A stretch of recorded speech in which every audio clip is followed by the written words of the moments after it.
اسلام میں یہ بھی ہے کہ آپ کسی اور کو پریشر کر کے سکھا نہیں سکتے، تو بھائی جب خدا کے پاس جائیں گے آپ اپنے لیے جوابدار ہوں گے، میں اپنے لیے، تو کیوں سکھانا کسی کو۔ دین اسپیچز کے معزز ناظرین السلام علیکم۔ اب اس حوالے سے ڈاکٹر ذاکر نائک صاحب کیا کہتے ہیں تو وہ دیکھتے ہیں اس ویڈیو میں، واپس آ کر بات کرتے ہیں، ہمارے ساتھ رہیے۔ تو maybe that played one of the rules کہ اچھا مسلم ہو کے یہ کر رہی ہے وہ کر رہی ہے، بٹ یو نو مسلم ہو کے اگر شاہ رخ خان درد ڈسکو پہ اپنی شرٹ اتار سکتا ہے جی تو زرین خان کین ڈیسائیڈ نا کہ Of ان کو course، کتنا نہیں تو سین کرنا یہی ہے۔ میں بولتی ہوں کہ یو نو اسلام سکھانے والے بہت ہیں، بٹ میں نے بھی قرآن شریف جو ہے وہ 2 بار پڑھی ہے فل And my question is, why respected prophets and spiritual scripts were sent to Mid-Asia and nearby Europe, and why not to India? بہن کا سوال ہے کہ پروفٹس مڈ ایشیا میں بھیجے گئے ہیں، یورپ میں بھیجے گئے، دیگر ممالک میں بھیجے گئے، انڈیا میں کیوں نہیں بھیجے گئے؟ انڈیا میں کیوں نہیں؟ قرآن مجید میں صاف طور پہ لکھا ہے، صاف طور پہ سورہ رعد میں سورہ نمبر 13 آیت نمبر 7 میں، وَلِكُلِّ قَوْمٍ ہَادٍ، ہم نے ہر قوم میں ہدایت دینے والا بھیجا ہے۔ صاف طور پہ لکھا ہے کہ اللہ سبحانہ و تعالیٰ نے ہر قوم میں پیغمبر بھیجا، اور حدیث میں آتا ہے کہ محمد صلی اللہ علیہ وسلم فرماتے کہ اللہ سبحانہ و تعالیٰ نے ساری دنیا میں 1,24,000 پیغمبر بھیجے، لیکن نام سے ذکر قرآن مجید میں صرف 25 کا ہے۔ نام سے ذکر قرآن مجید میں صرف 25 کا ہے، لیکن قرآن مجید میں اللہ تعالیٰ فرماتے ہیں سورہ نساء سورہ نمبر 4 آیت نمبر 164 میں کہ کچھ پیغمبر کے بارے میں ہم ذکر کرتے ہیں، کچھ پیغمبر کے بارے میں نہیں۔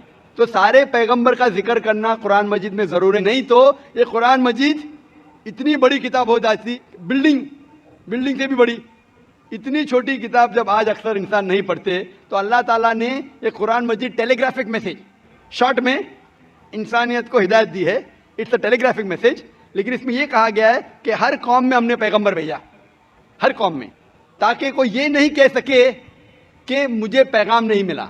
انڈیا میں بھی اللہ نے پیغمبر بھیجے ہیں، نام سے ہم ان کا ذکر نہیں جانتے، نام سے ان کا ذکر قرآن مجید میں نہیں ہے، لیکن ایک بات میں ضرور کہنا چاہوں گا کہ جتنے پیغمبر، آخری پیغمبر محمد صلی اللہ علیہ وسلم کے پہلے آئے، ان کا پیغام محدود تھا صرف ان لوگوں کے لیے جہاں ان نے پیغام دیا۔ جتنے پیغمبر بھی آخری پیغمبر محمد صلی اللہ علیہ وسلم کے پہلے آئے، ان کا پیغام محدود تھا صرف ان لوگوں کے لیے، لیکن کیونکہ محمد صلی اللہ علیہ وسلم آخری پیغمبر ہے اور اس کے بعد کوئی بھی پیغمبر نہیں آئیں گے، اس کا ذکر ہے سورہ احزاب میں سورہ نمبر 33 آیت نمبر 40 میں کہ محمد صلی اللہ علیہ وسلم آخری پیغمبر ہے۔ اسی لیے محمد صلی اللہ علیہ وسلم صرف عربوں یا صرف مسلمانوں کے لیے نہیں بھیجے گئے تھے، وہ ساری انسانیت کے لیے بھیجے گئے تھے۔ قرآن مجید میں لکھا ہے سورہ انبیاء میں سورہ نمبر 21 آیت نمبر 107 میں وَمَا أَرْسَلْنَاكَ إِلَّا رَحْمَةً لِلْعَالَمِينَ، کہ ہم نے تمہیں بھیجا ساری انسانیت کے لیے، سارے جہاں کے لیے، سارے عالمین کے لیے، کیونکہ محمد صلی اللہ علیہ وسلم آخری پیغمبر تھے، ان کے بعد کوئی پیغمبر نہیں آئے گا، اسی لیے وہ صرف مسلم یا مسلمان یا عربوں کے لیے نہیں، سارے انسانیت کے لیے بھیجے گئے تھے۔ اور قرآن مجید کے پہلے کئی پیغام آئے، کئی وحی آئے، جتنے پیغام اللہ کی طرف سے آئے قرآن مجید کے پہلے وہ صرف محدود تھے چند لوگوں کے لیے، لیکن کیونکہ قرآن مجید اللہ کا آخری کلام ہے، وہ صرف عربوں یا مسلمانوں کے لیے نازل نہیں کیا گیا تھا، وہ سارے انسانیت کے لیے نازل کیا گیا ہے۔ اور اس کا ذکر آتا ہے سورہ ابراہیم میں سورہ نمبر 14 آیت نمبر 52 اور سورہ بقرہ سورہ نمبر 2 آیت نمبر 185 میں کہ ہم نے یہ قرآن ساری انسانیت کو ہدایت کے لیے نازل کیا ہے۔ تو اسی لیے آج قرآن اور محمد صلی اللہ علیہ وسلم کا پیغام صرف مسلمانوں یا عربوں کے لیے نہیں، پہلے جتنے پیغمبر آئے، جتنے بھی اللہ کے کلام بھیجے گئے، وہ صرف محدود تھے کچھ لوگوں کے لیے۔ آج آپ چاہے ہندوستان میں رہ رہے ہو یا یو کے میں یا سعودی عربیہ میں یا یو ایس اے میں یا کینیڈا میں، ساری انسانیت کو ماننا چاہیے آخری پیغام قرآن مجید اور آخری پیغمبر محمد صلی اللہ علیہ وسلم۔ اسی لیے اس کا ذکر، محمد صلی اللہ علیہ وسلم کا ذکر سارے دیگر مذاہب میں ہے کہ یہ آخری پیغمبر آنے والے ہیں، بائبل میں ہیں، ہندوؤں کے کتاب میں ہیں، پارسیوں کی کتاب میں ہیں، یہودی کی کتاب میں ہیں۔ اسی لیے آج آپ چاہے دنیا میں کدھر بھی رہ رہے ہو، کوئی بھی خاندان میں پیدا ہوئے ہوں گے، آپ کو ماننا چاہیے قرآن مجید اور ماننا چاہیے آخری پیغمبر محمد صلی اللہ علیہ وسلم. آپ ask one more question. جی ہاں بہن. مطلب اسلامزم میں ریبورن ہونا یعنی دوسرا جنم تو ہے نہیں، رائٹ؟ تو پھر ہاں قیامت کے وقت اللہ سب کو پھر سے مطلب یہ کریں گے، تو وہ مجھے کنسیپٹ سمجھ میں نہیں آیا. بہن نے پوچھا کہ اسلام میں ریبرتھ تو نہیں ہوتا ہے، پھر سے آپ دنیا میں پیدا نہیں ہوتے، لیکن آخرت میں پھر سے اٹھایا جائے، اس کا کانسیپٹ نہیں سمجھے. آپ اگر پڑھیں گے یہ جو کانسیپٹ ہے ہندو دھرم میں جو ریبرتھ کا، یہ کانسیپٹ کچھ کتابوں میں ہے، لیکن اونچی کتاب اگر آپ پڑھیں گے Veda, the cycle of birth and rebirth is called samskara. Sanskrit میں اسے کہتے ہیں سمسکارا. یہ ہندو ودوانوں نے، پنڈتوں نے اس کا ذکر کیا، لیکن اس کا ذکر وید میں کہیں نہیں آتا ہے. وید میں کہا گیا ہے پنرجنم.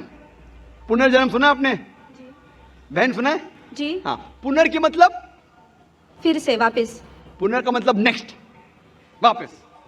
ٹھیک ہے، مان گیا. پنر مطلب نیکسٹ، اگلا، واپس. جنم مطلب لائف.